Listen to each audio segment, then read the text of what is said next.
Olá, eu sou Cosme Massi e vamos responder mais uma pergunta que nos foi enviada pelos nossos espectadores. O que é o perispírito? Inicialmente cabe a observação sobre a própria palavra perispírito. Essa palavra foi criada por Allan Kardec na obra O Livro dos Espíritos. Allan Kardec cria a palavra porque a própria palavra facilmente nos dá o conceito. Peri é um prefixo que significa em torno de. Então Allan Kardec vai definir o perispírito como um conjunto ou um aglomerado de fluidos em torno do espírito ou da alma, como já comentamos numa outra questão, sendo a alma a sede do pensamento, da memória, das percepções, de tudo aquilo que diz respeito ao mundo mental. O que nós chamamos mundo mental, isso está na alma. O perispírito é o veículo, o instrumento das sensações, aquilo que permite que os efeitos do mundo material cheguem até o espírito, e o espírito o interpreta na forma de percepções, na forma de emoções, de pensamentos, de ideias, de vontade. Todo o mundo mental está no espírito. O perispírito é apenas esse veículo, esse aglomerado de fluidos que permite que o mundo exterior seja capturado num certo sentido, seja percebido pela alma ou pelo espírito. É este perispírito que Kardec vai mostrar que tem uma natureza fluídica que muda com o progresso do espírito.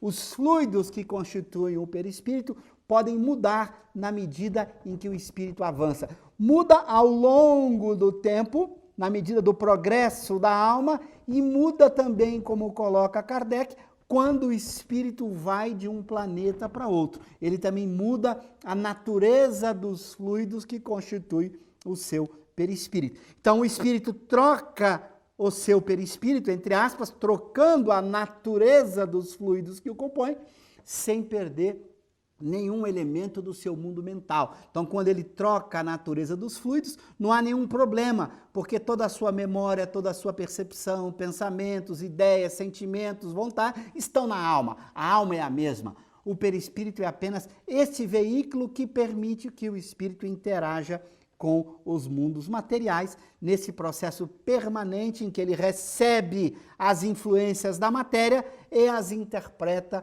como espírito. Então ele é apenas este veículo de exteriorização que permite o espírito tanto manifestar-se, atuando sobre a matéria lá fora, quando capturando as informações que o mundo material lhe oferece. Mas quem tem todo o conhecimento é apenas a alma, não sendo o perispírito nenhum depósito de conhecimento, de emoções, de memória, porque exatamente ele muda o tempo inteiro na medida em que o espírito muda. Mas é muito importante observar que essa mudança é mudança de natureza, da qualidades dos fluidos que compõem o perispírito. Então, quando se diz que um espírito trocou de perispírito, não é que ele deixou um perispírito de lado, como a gente deixa o nosso corpo físico, pegando outro corpo físico, nada disso.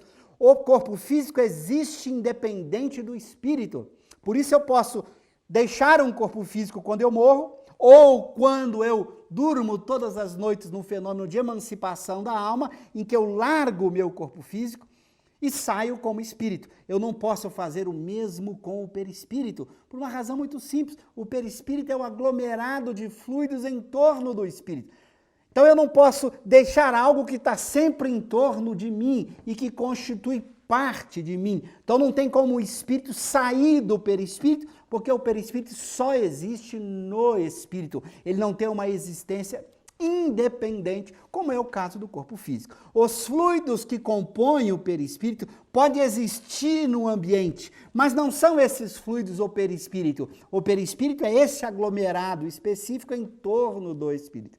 Então não há perispírito fora de um espírito, nem espírito fora de um perispírito, como muito bem observa Kardec em O Livro dos Espíritos, na Gênese, no Livro dos Médiuns e na própria definição que ele vai dar de perispírito como este aglomerado de fluidos em torno do espírito. Então vamos aprofundar essa questão lá na obra Gênesis, estudando a qualidade dos fluidos e o perispírito, e vamos descobrindo como Kardec é muito lúcido na hora que ele propõe esta noção desse corpo do espírito ou desse conjunto de fluidos que o envolve. Muito obrigado aí pela questão e até o nosso próximo encontro respondendo a mais uma questão dos nossos espectadores. Muito obrigado.